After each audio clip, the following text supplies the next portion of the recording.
Halo semuanya. Oke, di sesi kali ini kita bakal langsung hands-on ngebangun, bisa dibilang jantungnya sebuah aplikasi. Yap, kita mau lihat gimana sih caranya sebuah server itu mengelola data. Kita bakal bedah tuntas sebuah konsep super penting yang namanya CRUD. Oke, jadi ini nih peta perjalanan kita. Pertama, kita kenalan dulu sama 4 aksi fundamental di API. Terus kita belajar gimana cara baca dan bikin data baru. Nah, abis itu kita naik level sedikit, ngomongin soal update data, cara hapus data yang benar dan aman, dan yang ini krusial banget, gimana caranya server ngasih jawaban atau respons yang baik. Coba deh bayangin, kita lagi ngerancang semacam lemari arsip digital. Pasti kita butuh aturan main yang jelas kan? Gimana cara masukin dokumen baru, gimana cara nyari dokumen, gimana cara ngedit, dan gimana cara buang dokumen yang udah nggak kepake. Nah, itulah persisnya fungsi dari operasi-operasi inti ini. Jadi, bisa dibilang nyawa dari hampir semua aplikasi modern ya. Ini, CRUD. Sebuah singkatan dari create, read, update, dan delete. Kemampuan buat data baru, baca data yang ada, perbarui datanya, dan ya, hapus data. Ini benar-benar fondasi paling dasarnya. Nah, yang kerennya tuh di sini, konsep abstrak CRUD ini ternyata punya bahasanya sendiri di dunia teknis, yang kita kenal sebagai metode HTTP. Jadi, setiap aksi create, read, update, delete itu dipetakan ke satu perintah khusus. Create itu post, read itu get, dan seterusnya. Inilah yang bikin API bisa ngobrol secara universal. Dan alurnya kira-kira begini nih. Klien bisa jadi browser di laptop kamu atau aplikasi di HP, ngirim sebuah permintaan atau request. Permintaan ini diterima sama API di server, server ngerjain apa yang diminta, terus dia ngirim balik jawaban atau response. Biasanya sih jawabannya dalam bentuk data yang rapi, formatnya JSON. Oke, sekarang kita bedah satu-satu ya. Kita mulai dari 2 operasi yang paling sering kita temui. Ngambil data yang udah ada, dan bikin data baru. Yang pertama, get. Gampangannya, get itu cuma buat ngambil atau baca data. Gak lebih. Ada satu aturan emas nih. Permintaan get itu sifatnya safe atau aman. Artinya, dia gak boleh sama sekali ngubah data di server. Tugasnya cuma ngintip, cuma lihat doang. Nah, coba lihat ini. Ini contoh pakai aplikasi namanya Postman. Kita kirim permintaan get, terus server jawab 200 oke. Angka 200 oke itu kayak server bilang, sip, permintaan kamu berhasil, nih datanya. Terus, dia kasih data yang kita mau dalam format JSON. Oke, beda lagi kalau mau bikin data baru. Kita pakainya post. Prosesnya simple banget, 3 langkah. 1, klien ngirim paket berisi data baru. 2, server nerima paket itu, ngebuka, terus nyimpen isinya ke database. 3, server ngasih konfirmasi. Oke, data baru udah kesimpan. Dan voila, ini dia penampakan kalau berhasil. Server nggak cuma bilang oke, tapi dia ngasih kode yang lebih spesifik. 201 created.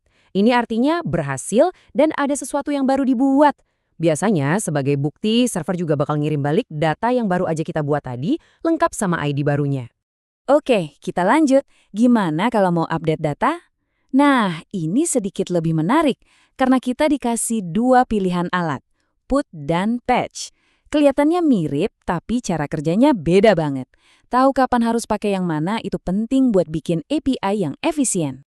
Ini dia beda utamanya, dan ini krusial. Pakai PUT itu ibarat kamu nulis ulang satu halaman buku dari awal. Semua kata harus kamu tulis lagi. Kalau ada satu kalimat yang kelupaan kamu tulis, ya kalimat itu bakal hilang. Beda sama patch. Patch itu kayak kamu pakai correction tape, cuma ngebenerin satu kata yang salah. Sisanya, nggak diapa-apain. Nah, tabel ini ngerangkum semuanya. Kelihatan kan, patch itu lebih irit kuota, lebih hemat bandwidth karena dia cuma ngirim data yang berubah aja. Tapi, put punya satu kelebihan keren. Dia itu idempotent. Apaan tuh? Gampangnya gini, mau kamu kirim permintaan put yang sekali, 2 kali, atau 10 kali, hasilnya bakal tetap sama persis. Ini penting banget buat ngehindarin data jadi aneh kalau koneksi internet tiba-tiba putus nyambung. Oke, operasi terakhir, delete. Hapus. Kedengarannya paling gampang kan? Cuma hapus doang. Jangan salah. Justru di sini ada tanggung jawab yang gede banget buat kita sebagai developer untuk mastiin prosesnya aman. Coba kita renungin sebentar deh. Waktu kita ngeklik tombol hapus di sebuah aplikasi, datanya itu beneran lenyap gitu aja selamanya? Apa yang sebenarnya terjadi di belakang layar? Ternyata ada 2 cara menghapus. Yang pertama, hard delete. Ini beneran dihapus permanen. Puff, hilang, nggak bisa dibalikin lagi. Tapi ada cara yang lebih populer sekarang, namanya soft delete. Datanya itu nggak bener-bener dihapus dari database. Cuma dikasih cap atau penanda, oke, data ini dianggap sudah terhapus. Kenapa? Supaya kalau ada apa-apa, datanya masih bisa diselamatin atau dilihat lagi. Nah, ini dia bagian yang seremnya. Ini bukan cuma teori loh, ini celah keamanan yang bahaya banget. API yang kita buat itu wajib, hukumnya fardu ain, untuk ngecek. Tunggu dulu, user yang minta hapus data ini, emang dia yang punya datanya? Dia punya izin nggak? Jangan sampai cuma gara-gara nebak-nebak ID di URL, kita bisa ngapus postingan atau bahkan akun orang lain. Wah, kacau itu. Oke, sejauh ini kita udah bahas gimana caranya klien ngomong atau nyuruh server. Nah, sekarang kita bahas sebaliknya, gimana caranya server ngejawab permintaan kita. Karena ya API itu kan intinya soal komunikasi 2 arah. Jawaban yang baik itu sama pentingnya dengan pertanyaan yang baik. Dan kalau ngomongin jawaban yang baik, kata kuncinya cuma satu, konsisten. Coba bayangin deh, pusingnya jadi developer frontend kalau setiap jawaban dari server itu formatnya beda-beda. Satu sukses bentuknya A, sukses yang lain bentuknya B, gagal bentuknya C, gagal yang lain bentuknya D. Wah, bisa gila. Makanya dengan format yang konsisten, hidup semua orang jadi lebih mudah. Sistemnya jadi lebih kuat.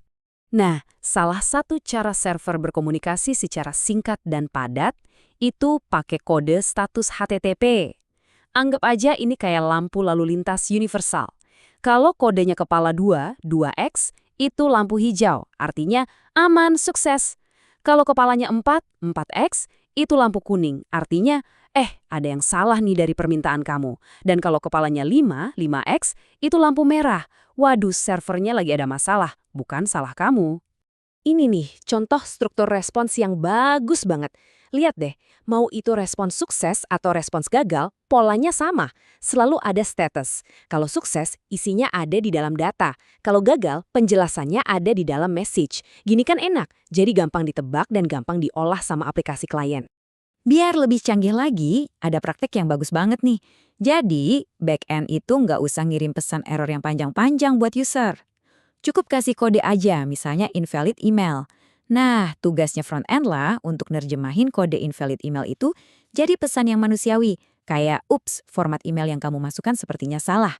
Ini bikin pembagian kerja jadi jelas dan gampang banget kalau aplikasinya mau dibuat dalam banyak bahasa. Jadi, kalau kita simpulkan, API itu pada dasarnya adalah sebuah kontrak, perjanjian digital antara server dan klien. Pertanyaan besarnya buat kita semua, apakah kontrak yang kita tulis itu sudah jelas, sudah konsisten, dan yang paling penting, bisa diandalkan? Karena semua detail teknis yang kita obrolin barusan, ujung-ujungnya adalah soal membangun kepercayaan, membangun aplikasi yang kokoh dan dipercaya sama penggunanya.